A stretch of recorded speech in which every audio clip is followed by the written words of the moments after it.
Before we get into today's story, make sure to hit that like button on this video so we can keep bringing you more.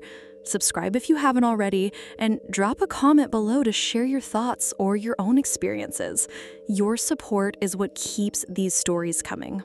I live in a quiet neighborhood out in the suburbs. I enjoy going on walks around the neighborhood because there is a nice park area that goes in circles around a small pond. There is a playground there as well. Most evenings, I would take a short walk through the neighborhood and around the pond. I would get my exercise in for the day, and it was very relaxing to be out there in nature. One Saturday during the summer, I couldn't take my walk until later in the day because it had been raining all day. The rain finally stopped sometime close to 10 p.m., and even though I don't usually take these walks in the dark, I thought it would be nice to get out of the house after being inside all day long. I began taking my normal route through the neighborhood and toward the playground, which would lead into the path that goes around the pond. As I approached the playground area, I noticed there was a figure sitting there on the bench, dressed in all dark clothing. It was odd to see somebody out in the playground on this rainy night, but I thought it could be someone like me, getting out of the house for a bit. As I continued and began to enter the path that would lead around the pond, I was surprised to see the person from the playground had gotten up and was now heading my way. It appeared they were going to take the same path around the pond that I was taking, right behind me. I immediately felt uneasy, especially since this person was moving pretty quickly. I was nervous because the walk around the pond area was very dark. There were no lights in that area at all. I was extremely nervous about having this person behind me in the dark. As soon as I entered the darkness of that path, I began to run. Not a full sprint, but a speed considerably quicker than a jog.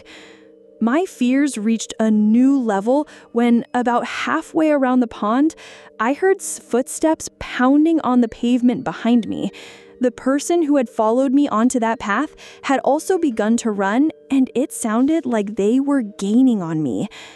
With less than half of the walk left, I increased my run to a full-on sprint so I could at least get back to the lighted area on the sidewalk by the main road. I managed to make it out of the wooded path before whoever was running behind me could catch up. I ran down the main street a bit back toward my house and kept looking back to see if someone would exit the path. Nobody emerged from that area.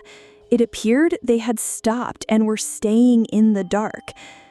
I didn't see anybody for the rest of my walk home, but just in case, I took a different way back than I normally do, which involved many more turns through the neighborhood. It seems that whoever had been chasing me wanted to catch me on that stretch of path around the pond, where it was completely dark and wooded. I'm glad I trusted my instincts and began running as soon as I entered that wooded area. Otherwise, the person may have caught up with me. That was the last walk I ever took after dark around my neighborhood, and I was still uneasy taking that path around the pond, even during the day. This happened back when I was in high school, during my senior year in the fall semester. I had study hall, and during that time, I often went to the library. We were allowed to, but I was one of the few students who took advantage of it. Most of the other kids preferred to stay in their classroom and work there. If I didn't have any homework, I would stay in the classroom too. But when I had assignments to work on, I went to the library because it was much easier to focus there. One day, I was in the library doing homework during study hall. I had my headphones in, listening to music, and managed to finish my work with a little time left before the end of the period. I decided to leave the library early to go to my locker before my final class of the day. My high school rules weren't that strict. You didn't even really need a pass to walk in the hallways during class periods. I left the library about 4 or 5 minutes before the bell and walked to my locker, which took a couple of minutes. I put my books away, grabbed the one I needed for my last class, and stood there checking the time. Class should have been letting out, but I didn't see a single student in the hallways. That confused me. I took off my headphones, which had been playing music the whole time, and realized how eerily silent everything was. I walked to my next classroom, but when I got there, the door was locked. I still didn't think about the possibility of a lockdown. I started heading back to my locker, wondering what was going on. Since I had my headphones in earlier, I hadn't heard any announcement. The halls were still empty.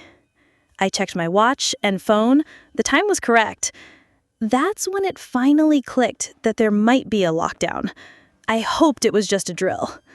I decided to head to my classroom again and knock so my teacher could let me in. I had to go down a couple of hallways to get there. As I passed a staircase, I heard movement. I turned and saw 3 men coming down the stairs, all dressed in black and wearing ski masks. Instantly, I had a terrible feeling. I kept walking while glancing back, then quickly ducked around a corner. When I looked again, all 3 of them were staring in my direction and starting to move toward me. They were still a ways back, but my fear spiked. I could only assume the lockdown was because of them. I hurried down the hall, hoping they wouldn't follow me. But when I glanced back again, I saw them running around the corner toward me. My heart was pounding. At the end of the hallway, I spotted a classroom belonging to a teacher I knew well. I decided to take the risk and started banging on the door, calling her name. There was no answer. I tried the handle, but it was locked. I turned and saw the men getting closer, their eyes locked on me. Just as I was about to run, the door opened. I darted inside, shut it, and locked it behind me. The men didn't try to enter. They just passed by. I'm certain they had been coming for me until I got into that classroom. The lockdown continued, and after I told the teacher what I saw, she called it in. About 30 minutes later, the lockdown ended. The men had left the school grounds but were eventually tracked down. I never learned exactly who they were or what their intentions had been.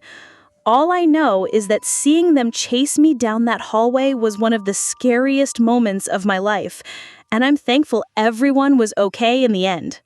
When I was about 13, my family and I were on our way home from a Wednesday night church service. My mom was driving, and I was sitting behind her in the back seat. My 5-year-old brother was in the middle, and my 10-year-old sister sat on his other side. We were just down the road from the church, but it was a country road and late at night.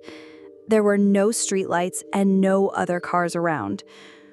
We were coming up to our turn when all of a sudden a car came swerving from the direction we were turning into.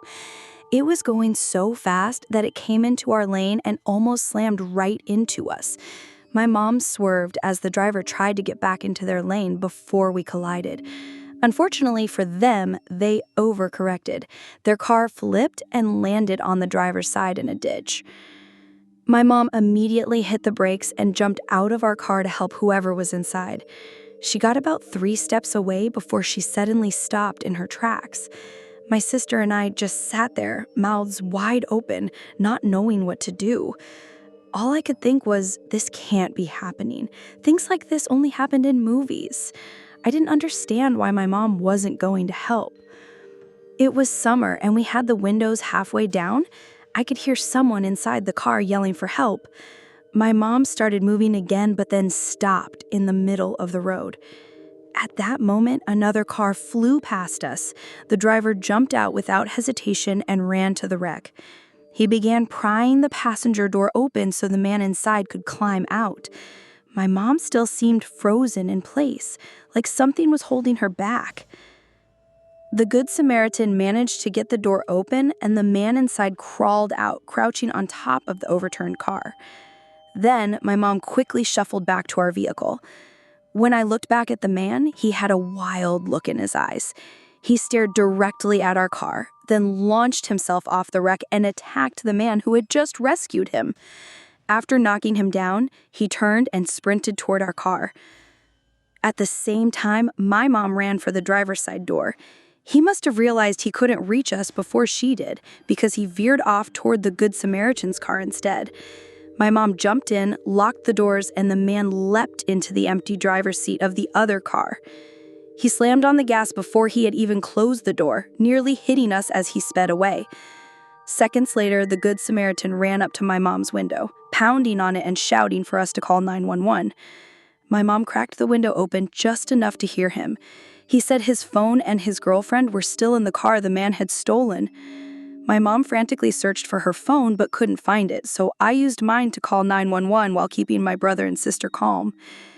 As my mom explained the situation to the operator, we heard a woman screaming down the road.